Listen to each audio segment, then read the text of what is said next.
Secular பரவாளர்களுக்கு வணக்கம். நான் உங்களுக்கு பரத்து பேசிட்டு இருக்கேன். யாரையும் ஊழல் பண்ண விட மாட்டோம். எங்க ஆட்சியில எந்த ஊழலும் நடக்காது. அதுவும் யாராவது ஊழல் பண்ணணும்னு நினைச்சீங்க அப்படின்னா தயவு செஞ்சு அந்த சிந்தனையை இப்பயே குழி தோண்டு புதைச்சிருங்க. இங்க எந்த பவர் சென்டரும் கிடையாது. நான் மட்டும்தான், ஒன் அண்ட் ஒன்லி நான் மட்டும்தான் பவர் சென்டர் அப்படின்னு விஜய் வாய்க்கு வக்கனையா பேசிக்கிட்டு இருந்தாரு. ஆனா இன்னைக்கு தாவேக்காவுடைய ஒரு வழக்கறிஞர் நீதிமன்றத்துல ஒரு மனு ஒன்று தாக்கல் பண்ணியிருக்காங்க. என்ன தெரியுமா?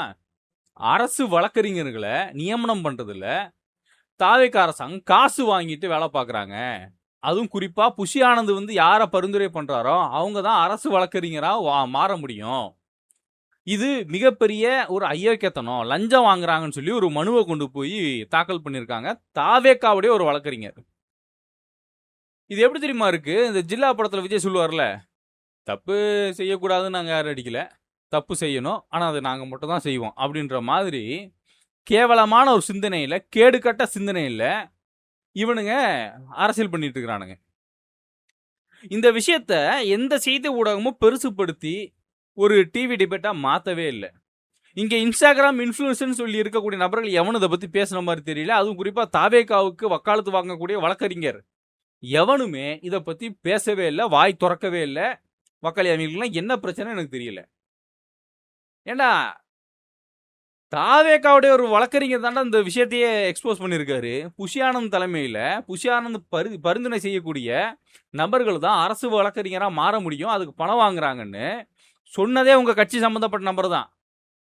இது ஐயக்கத்தனமா இல்லையா? நீ எப்படி தூய சக்தியாவ? நீ எப்படா தூய சக்தியாவ? தூய சக்திங்கிறது மீனிங் ஏதாவது இருக்காடா உங்ககிட்ட?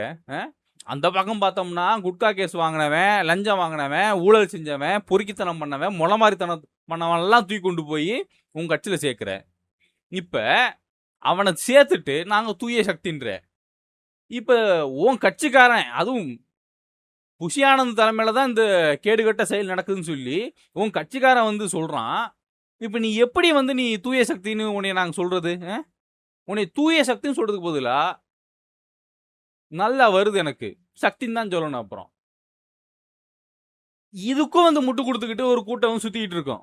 கதறு கதறு பதறு பதறு. அட நாயே, அறிவு கட்ட நாயே, தற்குறி நாயே, விவஸ்தை மயிர் ஏதாவது இருக்காடா உங்களுக்கு? தப்பே நீங்க தானே பண்றீங்க. இது உங்க ஆட்சியில் நடக்கக்கூடிய லஞ்சம், அது மிகப்பெரிய லஞ்சம், இது மிகப்பெரிய ஊழல், இது தப்பு.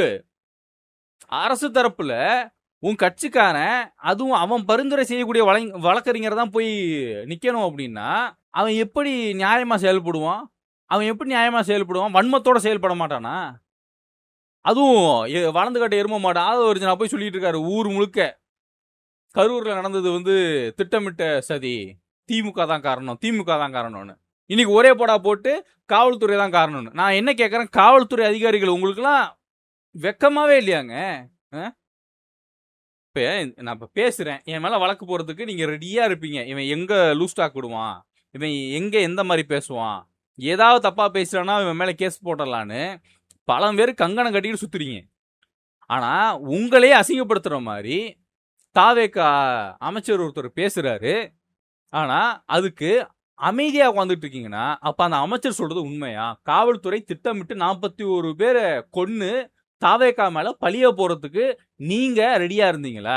அப்ப யார் சொல்லி செஞ்சீங்க? திமுக சொல்லி தான் செஞ்சீங்களா? இங்க என்ன நடக்குது? இங்க காவல்துறை முறையான விளக்கம் கொடுத்துருக்கணுமா, கொடுத்துருக்க கூடாதா? இது குற்றச்சாட்டு, அவர் வைக்கிறது குற்றச்சாட்டு. அதுவும் அவர்கிட்ட பொறுப்பு இல்லாம அவர் வந்து இருந்தாருன்னா அவர் குற்றச்சாட்டு வைக்கிறான்னு சொல்லலாம். லிட்டரலா அவர் வந்து கன்ஃபார்ம் பண்றாரு, காவல்துறை தான்ப்பா பண்ணுச்சு, காவல்துறை தான் இந்த 41 பேரை கொன்னுச்சு.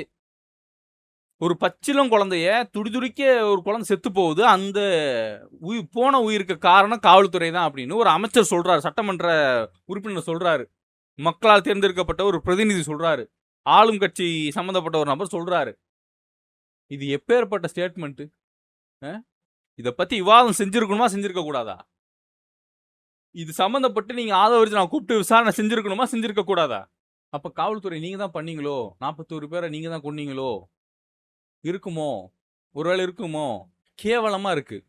தாவேக்காவுடைய ஆட்சியை பார்க்கும்போது கேவலமா இருக்கு. நீங்க நல்லா கவனிங்க, தாவேக்கா ஒரு தவறுகள் செய்யுது, சில தவறுகள்லாம் தாவேக்கா லிஸ்ட் போட்டு பண்றான். ஆனா அது எல்லாத்தையும் நியாயப்படுத்துறான்.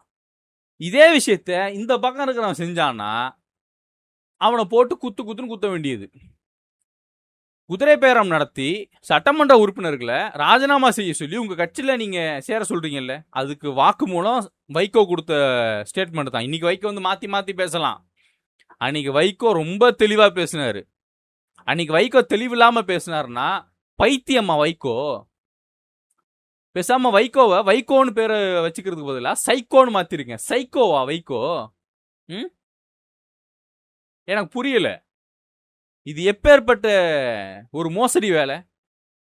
ஆட்சிக்கு வந்த முதல் நாள்ல இருந்து இந்த தாவேக்கா அரசாங்கம் ஊழல் மட்டும்தான் பண்ணிட்டு இருக்கிறாங்க. ஒரு சட்டமன்ற உறுப்பினருக்கு போய் அணுகி அவங்கள வலுக்கட்டாயமா கையெழுத்து வாங்கி குதிரை பேரம் நடத்தி தாங்க கட்சி பக்கம் இழுக்கணும்னு சொல்லி திட்டமிட்டு அயோக்கியத்தனத்தை பண்ணிக்கிட்டு இருக்கு தாவேக்கா அரசாங்கம். இதுல பாதிக்கப்பட்டது அமமுக. டிடிவி தினகரன் அவர் தான் முதல் குற்றச்சாட்டை வச்சார். அதுக்கான ஆதாரம் எவிடன்ஸ் எல்லாம் நமக்கு வெளில வந்தது. அமமுகவுடைய சட்டமன்ற உறுப்பினர் வந்து கையெழுத்து போட்டு கொடுக்குற மாதிரி வீடியோலாம் வெளில வந்தது. அப்புறம் ஏன்னாங்க, அப்புறம் இல்லைன்னாங்க, அப்புறம் கடத்திட்டேன்னாங்க, அப்புறம் உருட்டிட்டேனாங்க, எல்லா இதுவும் போணுச்சு. ஆனால் தாவேக்கா ஊழல் பண்ணுது. இதை மறுத்து பேச ஒரு நாய்க்கும் இங்கே வாயில்லை. ஒரு நாய்க்கு இங்கே வாயில்லை. தாவேக்கா அரசாங்கம் தப்பு செய்தான்னு சொன்னா போன ஆட்சியில் என்ன பண்ணன்னு கேட்குறான். போன ஆட்சியில் உட்காந்து நாங்கள் திமுக எதிர்த்து தானே நின்னோம். திமுக செய்யக்கூடிய தவறுகளை கேள்வி எதிர்த்து நின்று தானே நாங்கள் பேசிக்கிருந்தோம். உங்களை மாதிரி 2021 சட்டமன்ற தேர்தல் திமுகவுக்கு ஓட்டை நொட்டிட்டு இப்போ வந்து உட்காந்துக்கிட்டு திமுக எதிர்ப்பு பேசிக்கல.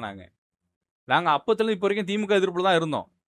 இப்போ திமுக வேணான்னு மக்கள் முடிவு பண்ணிட்டாங்க. திமுக ஆட்சியில் தவறுகள் நடந்தது, ஊழல் நடந்தது. அதுக்காக மக்கள் இன்னைக்கு திமுக வேணான்னு சொல்லி எதிர்கட்சியாக உட்கார வச்சுட்டு இன்னைக்கு தாவேக்காவை உட்கார வச்சிருக்கிறாங்க. அப்ப நீ நியாயமா நடந்துக்கணுமா, நடந்துக்க கூடாதா? இப்படி அயோக்கியத்தனமா திருட்டுத்தனமா நடந்துக்கிறனா நீ யாரு? உன் பேர் என்ன? தூய சக்தியா இல்ல தூம சக்தியா? கேவலமா இல்ல உங்களுக்குலாம்? ஆன்லைன்ல பூரா பேரும் உட்காந்துட்டு அபியூஸ் பண்ணிட்டு இருக்கிறான் தாவேக்காக்காரன். ஆம்பளை பொம்பளைன்னு பார்க்காம எல்லாரையும் கெட்ட வார்த்தையை போட்டுக்கிட்டு போட்டோ மாஃப் பண்ணிக்கிட்டு அசிங்கப்படுத்திக்கிட்டு கேவலப்படுத்திக்கிட்டு ஒரு நாகரிக அரசியலை கையில் எடுக்க தெரியாம அறிவு கடத்தனமா அவங்க அண்ணன் மாதிரியே தற்குறித்தனமா இவனுங்க அரசியல்ன்ற பேர ஒரு கேவலத்தை பண்ணிட்டு இருக்கிறானுங்க. இவனுங்க பண்ணும் போதெல்லாம் அவன் கட்சிக்காரன் நம்ம தாரங்களையும் சாத்திக்கிட்டு உட்காந்துட்டு இருக்கிறானுங்க. அனிதா ராதாகிருஷ்ணன் பேசிட்டாரு, அவரு அவதூறா பேசிட்டாரு, தப்பா பேசிட்டாரு, கைது பண்ணி உள்ள தூக்கி வைக்கிறீங்க. சரி, அவர் தப்பா பேசினாரு, கைது பண்ண ஓகே, வாழ்த்துக்கள், நன்றி, வணக்கம். ஆனா உன் கட்சிக்காரன் எத்தனை பேர் அவதூறா பேசிட்டு இருக்கிறான், அசிங்கமா பேசிட்டு இருக்கிறான். அப்ப அவன் மேல என்ன நடவடிக்கை எடுக்க போறீங்க? ஒரு கேவலமான ஒரு ஆட்சிரா, சத்தியமா சொல்றேன், கேவலமான ஆட்சிரா. திமுகவுடைய ஆட்சியில நல்லதுன்னு நடந்திருக்கு, கெட்டதும் நடந்திருக்கு. ஆனா அந்த கெட்டதை நம்ம கணக்கு பண்ணோம்னா 5 வருஷத்துல அவங்க பண்ண கெட்டதை நீ ஆட்சிக்கு வந்த 40 நாள்ல செஞ்சுக்கிட்டு இருக்கிற, 40 நாள்ல பண்ணிட்டு இருக்கிற. உன்னால சட்ட ஒழுங்கை வந்து கண்ட்ரோல் பண்ண முடியல, உன்னால உன் கூட இருக்கக்கூடிய உன் கட்சிக்காரனை கண்ட்ரோல் பண்ண முடியல. போற எல்லா இடத்துக்கும் அரசு சம்பந்தப்பட்ட துறைகள்ல உன் கட்சிக்காரன் போய் உட்காந்து ரீல்ஸ் எடுத்துக்கிட்டு ஆய்வு நடத்தணுன்ற பேர்ல அறிவு கட்டத்தனமா, தற்குறித்தனமா, பைத்தியக்காரத்தனமா, முள்ளமாரித்தனமா, முடிச்சு வைக்கத்தனமா, கேனத்தனமா அவன் போய் உட்காந்து ரீல்ஸ் போட்டுட்டு இருக்கிறான். இந்த பக்கம் திரும்பினா அரசு வழக்கறிஞரை நியமனம் செய்யறதுல புஷியானந்த் தலையிட்டு காசை வாங்கிட்டு லஞ்சம் வாங்கிட்டு ஒரு கேடுகட்ட வேலையை பார்க்குறாரு. நான் மக்கள்கிட்ட ஓப்பனாக விட்டுறேன், இன்னைக்கு தாவேக்கா அரசாங்கம் செய்யக்கூடிய இந்த விஷயம் ஊழலா இல்லையா? காசை வாங்கிட்டு பதவியை போடுறது ஊழலா இல்லையா? இன்னைக்கு இந்த ஊழலை தாவேக்கா அரசாங்கம் வந்த 40 நாள்ல செஞ்சிருக்கா இல்லையா? 40 நாள்ல ஊழல் பண்ணிருக்கானுங்கன்னா இவனுங்க எந்த அளவுக்கு அடுத்த 5 வருடத்துல ஊழல் பண்ணுவாங்க அப்படிங்கிறத தெரிஞ்சுக்கோங்க. மக்கள்கிட்டே விட்டுறேன், மக்கள் திருப்பி மகேசன் திருப்பு. அடுத்து வரக்கூடிய ஒவ்வொரு தேர்தலையும் மக்கள் தயவு செஞ்சு தாவேக்கா அப்படின்ற அந்த கட்சிக்கு தகுந்த பதிலடி கொடுங்க. இங்க எதிர்கட்சி அப்படின்னு ஒரு விஷயம் இருந்தாதான் இங்க ஜனநாயகமும் இருக்கும். ஆளுங்கட்சி இருந்தாதான் இங்க ஜனநாயகம் இருக்குன்னு அவசியம் இல்லை. ஆளுங்கட்சி எப்போதுமே ஜனநாயகத்துக்கு எதிரானவன் தான். எதிர்கட்சி மட்டும்தான் எப்போதுமே ஜனநாயகத்துக்கு ஆதரவானவன்.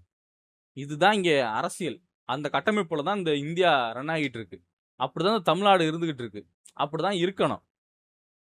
மக்கள் புரிஞ்சுக்கோங்க, தெரிஞ்சுக்கோங்க. என்னோட இணைந்திருக்கும் அனைத்து உறவுகளுக்கும் நன்றி. எல்லாருக்கும் வணக்கம். மாற்றம் அப்படின்றது நம்ம கிட்ட தான் உருவாகணும். அந்த மாற்றத்தை நம்ம தான் உருவாக்கணும். அதை உருவாக்கணும்னா நம்ம எல்லாரும் ஒன்று சேரணும்.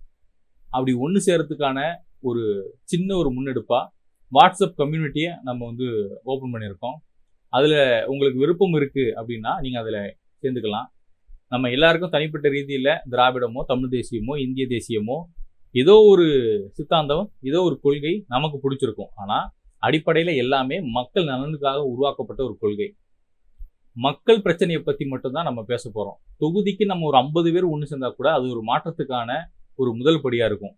யாரோ வந்து எதையோ மாற்றணும்னு நம்ம நினைக்கிறது தாண்டி நம்மளால் என்ன மாற்ற முடியும் அப்படிங்கிறத மட்டும் நம்ம நினைப்போம்.